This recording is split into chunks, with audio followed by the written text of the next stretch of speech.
students, previously we have studied the topic better tools, weapons and extended use of fire. Today we will study the topic the Chalcolithic age. So let's start. See page number 9. See here. We have completed this paragraph. We will go to the Chalcolithic age. After 4000 BC began the Chalcolithic age.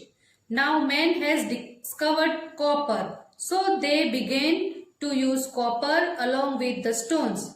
Because of this, the age is called the Stone Copper Age. Copper was the first metal man discovered and learned to use it. So the period between the 4000 BC and 2000 BC is called the Copper Age. समझ में आया आपको? Means chalcolithic as की शुरू हुई थी उसके बाद में, है ना? पुरुषों ने तांबे की खोज की थी, इसीलिए पत्थर के साथ साथ तांबे का भी उपयोग करना शुरू कर दिया. इस वजह से आयु का पत्थर तांबा युग कहा जाता था. कॉपर पहला धातु है जिससे पुरुषों ने खोजा और इसका इस्तेमाल करना सीखा. 4000 बीसी से पहले के बीच की अवधि और 2000 बीसी को कॉपर युग कहा जाता है. अंडरस्टूड? नेक्स्ट है chalcolithic remains have been discovered in the Chota Nagpur plateau and in the Genetic Basin. Excavations at Brahmagiri and Navda Toli in Maharashtra have also unearthed many Chalcolithic tools. मतलब छोटे नागपुर के पत्थर और गंगा के बीच छोटे नागपुर के पठार और गंगा के बीच बेसिन में चाल्कोलिथिक अवशेष पाए गए. ब्रह्मगिरी और नवदाटोली में उल्लेखन है कि कई चाल्कोलिथिक उपकरणों का भी पता लगाया गया है. नेक्स्ट है ब्रॉन्ज एज, है ना? नेक्स्ट हम लोग पढ़ेंगे bronze age. Next to copper man discovered tin, zinc and lead. They found that copper was a soft material, so they learned to mix copper with tin and zinc. This alloy was called bronze. It was harder than copper and tin. With the use of bronze and the copper for making the tools and the weapon, the uses of the stone tools and the weapon decreased largely. समझ में आया आपको? Means इस bronze age में पुरुषों ने tin, जस्ता और शीशे की खोज की. उन्होंने पाया कि तांबा एक नरम धातु था. इस मिक्स धातु को कांस्य कहा जाता था. यह तांबा और टिन की तुलना में कठिन था.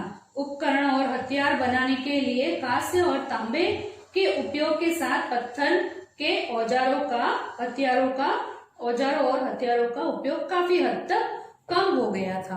अंडरस्टूड? अब है रूरल सेटलमेंट्स.